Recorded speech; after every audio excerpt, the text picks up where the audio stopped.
Okay, let's unpack this. Let's do it. Today, we're taking on a mission. It's one that requires us to be a bit of everything, part historian, part linguist. And part detective, really. Totally. We are conducting a deep verification exercise. We want to pinpoint the legal identity of the creator, and we're sticking strictly to the most ancient documents and source materials we can get our hands on. That's absolutely right. And for anyone out there who feels like this whole conversation is, a bit muddled, You can be. where a personal identity gets confused with a job description, this deep dive is for you. We're really trying to put aside modern interpretations. Just the source code. Just the source code. We're reading the primary text almost like attorneys reviewing a contract. I like that. First, we have to establish definitions. Then we look at the physical archaeological evidence. What does it say? And finally, we check the internal consistency of the text itself. And here's why you should care. The source material we're digging into shows there's a huge difference between a legal name and a job title. A critical difference. The entire framework rests on properly identifying three key figures. They get conflated, they get swapped. It happens all the time in public dialogue. You have the foundational source, who the documents repeatedly identify as Jehovah. Right. Then you have this highly popular, often used title, Allah. A title, yeah. And then the critical third party, the mediator, Jesus. And the document suggests that if you confuse the name for the title or, the messenger for the sender, it's not just some small academic error. No, breaks the whole system. It breaks the entire structure of the relationship the sources claim to establish. It's all about recognizing the organizational chart that the original authors laid out. So let's start at the very beginning. The signature versus the title. Okay. I think the best way to frame this is with an analogy. Imagine a master architect. Right. This architect painstakingly signs their personal name, let's just call it Jehovah, on every single blueprint. It's etched into the cornerstone thousands of times. It is their verified personal signature. Okay, I'm with you. A clear signature. But then, you fast forward a few centuries, people stop using his name. They start referring to him by his function, the boss. Or the master builder. Exactly. Yeah. And in Arabic, that universal description becomes Allah. So the core question the sources force us to ask is, which one is the validated personal identity and which one is just a generic functional description? And you can't answer that without getting into the linguistics because the word God itself is just a category, isn't it? It is. So let's deconstruct the title first, Allah. Linguistically, it's pretty straightforward. That's a contraction, right? It's a contraction of the Arabic al, which means the, and ilah, which means God. So, the God. Literally, the one true God. It is a title describing a position of authority. It's exactly like calling someone the king or the CEO. And this is so clear, as you mentioned before, that Arabic-speaking Christians and Jews, they also use the word Allah. They do, in their own prayers. Oh. Because it's just the word for that position in their language. It's not exclusive. So if that's the case, why does the source material insist so much that the specific name matters? Why isn't it just a translation issue? That is the absolute critical question. It's not about getting rid of the title God. The sources never say that. It's about establishing the personal name required for the relationship. Okay. So you contrast Allah, the title, with Jehovah or Yahweh. Which is a proper noun. A unique proper noun. It's derived from the Hebrew root hava, which means to become. So it carries this incredibly deep personalized meaning. He causes to become. Or the famous I am. Or I am. It is not a title. It's the unique identifier of the person who holds that title. It's fascinating, though, how scholars have sort of connected the concepts, even across different languages. Oh, yeah. When they look at the Hebrew YHWH, which means the one who exists, they see a conceptual parallel in the Islamic tradition. With the 99 names. Specifically with the name Al-Hayy, which means the ever-living. Conceptually, they align perfectly, the ultimate existing being. But one is a name and one is a descriptive title. Precisely. One functions as a name, the other as a description. So to verify which identity came first, the source material says we have to do a seniority test. And that means, getting our hands dirty with some archaeology. This is where the story gets really good. It does. This is the real-world verification. We're not just relying on texts passed down. We are looking at what people carved into stone and metal long before some of these big religious shifts happened. And the first piece of evidence is just sheer volume. Yeah. You've got the Dead Sea Scrolls. Right, dating back to 200 BCE. And in those Hebrew texts, the name appears over 7,000 times. 7,000, that's overwhelming data. It's not an accident. But we can go even older than that, can't we? We can go much older. Look at the Keet Hinnom silver scrolls. We're talking 600 BCE. And what are they? They're these tiny, rolled-up pieces of silver, amulets, and on them are the oldest surviving biblical fragments ever found, and they explicitly feature the name Jehovah. So that proves the name was central to worship and identity way back then. It was in use by the people the text describes, no question. But wait, here's the piece of evidence that I think is just. It's irrefutable for verification. The Mesha stele. Oh, the Mesha stele is astonishing. Tell us about this piece of rock. It's a big slab of black basalt from the mid-9th century BCE, so around 840 BCE. And it wasn't written by an Israelite. That's the key. It was written by King Mesha of Moab. He was an enemy of Israel. It's a victory monument, basically bragging about his triumph over them. So why is an enemy's victory monument so important for our identity audit? Because in his victory text, King Mesha boasts about taking the vessels of Jehovah as spoils of war. Wow. Think about that. 1,400 years before the title Allah even appeared in the Quran, this specific personal name was so established, so well known, that the enemies of the people were carving it onto their monument. It was an internationally recognized identity. It was. That is an incredible piece of external verification. The name just. It sails through the seniority test by over a millennium. It wasn't just some internal tribal name.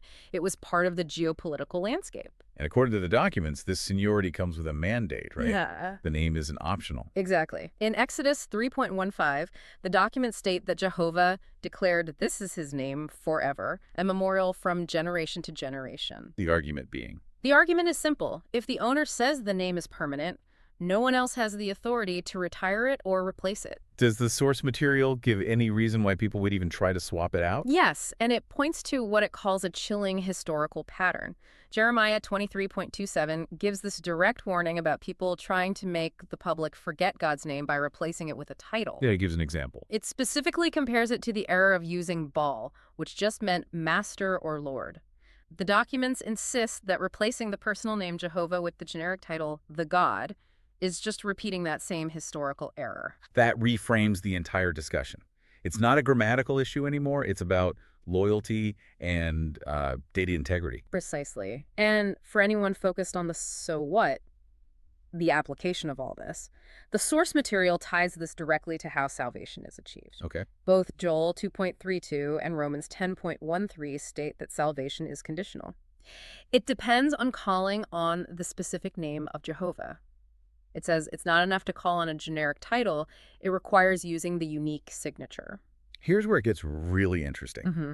Now that we have established the primary source, this unique signature, Jehovah, verified by stone slabs in 7,000 instances, we have to audit the essential relationship with the mediator, Jesus. Okay, so for this, we need a new analogy. Let's stick with the energy source idea. We've established that Jehovah is the power generating station. The infinite, invisible source of all the energy. Exactly. So then Jesus is the transformer, or maybe the distribution substation. Right. The transformer is absolutely necessary. You can't just plug your house directly into the power plant. No, the sheer force would incinerate your circuit board. It would just blow it up. The transformer steps that immense power down to a voltage we can actually handle safely. Precisely. The transformer carries the same fundamental energy, the same divine power. But it is not the massive source generating that energy. It is the necessary interface sent to make that power accessible to us. And the most incredible part of this functional relationship, it's hidden in plain sight. It's in the mediator's name itself. The name is a sentence, and it points right back to the source. Break it down for us. When you deconstruct the name Jesus, or Yeshua in its original Hebrew, you find the first part, Ye, is a shortened poetic form of Jehovah, Okay. and the second part, Shua, it means salvation. So the son's name, it literally translates to Jehovah is salvation. The name is a built-in identification system. You literally cannot call the Son by his proper name without implicitly acknowledging that the Father is the ultimate source of that salvation. The transformer's identity always points back to the power station. Always. And this structure, it's cemented even further when we look at Jesus' legal role. The sources highlight 1 Timothy 2.5, which states it plainly. Jesus is the mediator between God and men. The logic there is just fundamental, isn't it? To law, to any organization. It is. A mediator's entire purpose is to be a separate, impartial third party. If Jesus is mediating between party A, God, and party B, men, He can't be party A. he cannot logically be party A. His role, by definition, requires him to be distinct from the God he is representing. But this is the point where so many people object. They claim that Jesus is God and that any distinction is just, figurative. How does the source material, specifically Jesus' own words, address that claim? The documents provide just overwhelming proof of rank and distinction. Jesus himself repeatedly affirmed his subordination to the Father. The clearest example. John 14.28. He states it as clearly as possible, the Father is greater than I am. And the source material argues, well, you can't be greater than yourself. It doesn't make logical sense. And we also see evidence of a kind of knowledge gap. If they were the same being, they would have access to the same information. Exactly. In Matthew 24.36, Jesus admitted the Father knows things the Son does not know, specifically the day and hour of the end. So in an organizational structure, that's a clear sign of different access levels. Different permission levels. The greater authority holds the higher level of sensitive information. It's a clear hierarchy. And beyond what he knew, we see proof in his submission. We see two separate wills in action. In the Garden of Gethsemane, Jesus prayed for the Father's will to be done, explicitly overriding his own. If he were the same person. That prayer becomes an absurd piece of theater. It makes no sense. And on top of that, you have 1 Corinthians 11.3, which states it plainly, the head of the Christ is God. And then there's the exaltation, which feels like the ultimate proof of rank. It really is. Philippians 2.9 confirms this. It says, the Father exalted him and gave Jesus a name superior to all others. The one who gives the gift or the promotion is always, by definition, the higher authority than the one who receives it. Okay, we absolutely have to address the primary objection, the one that comes up in every one of these investigations, John 1.1. The Word was God. We have to. Our source material demands a specific linguistic audit of the original Greek here, just to ensure data consistency. Right, because you can't let a single translated verse override the entire body of evidence from Jesus' own mouth. So where do we start? First, look at the preposition. The verse says the Word was with God. With God. The Greek word used there is pros, and it requires two distinct entities standing alongside each other. Logically, you cannot be with yourself. It demands two separate identities. Then there's the issue of the definite article, the little word the. This is so crucial. When the text refers to the Father, it uses the definite article. Ho theos, the God. It marks him as the singular supreme being. But when it refers to the Word, to Jesus, it drops the article. It just says theos. This makes the distinction between, say, the president and someone who is presidential. divine in nature. Exactly. Divine in nature, godlike. The Word possessed divine qualities, but was not identified as the supreme being himself. We have to do the internal contradiction check, right? Yeah. From the same writer. You have to. John 1.18 provides the necessary safeguard. It says, no man has seen God at any time. Okay. If Jesus, the Word, is the one true God, then John has just contradicted himself in the same chapter. Because John, Peter, thousands of people saw, touched, and spoke to Jesus. But if Jesus is the Son, The visible interface sent by the invisible source, then the data remains perfectly consistent. No contradiction. so after all that, Mm-hmm. what does this all mean? Our investigation has been pretty focused, and the findings seem clear. I think so. We established the personal, proper signature, Jehovah. It's authenticated by ancient archaeology like the Meshes stele and those 7,000 scriptural instances. And we clearly distinguish that unique name from a later, generic, but very widely used title, Allah. Right. And crucially, we confirmed the internal hierarchy by relying entirely on the testimony of the sender and the sent. On Jesus' own words. On his own words, he himself insisted on the distinction between the greater Father and the subordinate Son. The evidence demands we treat them as separate, though functionally united, entities. The source material consistently argues that to get to system truth, you have to adhere to the original signature. You have to follow the exact organizational chart that the mediator himself lived and taught. And trying to merge these separate identities, the source and the transformer, it just creates confusing scenarios that the sources themselves simply don't support. Which brings us to a final provocative thought for you to consider. Based entirely on the consistent evidence of this deep dive, If Jesus spent his entire ministry saying, "The Father is greater than I am," and insisting that he was the appointed mediator, is it more logical to honor him by accepting his personal, consistent testimony about the Father's superior identity and rank? Or is it more logical to honor him by claiming they're the same person?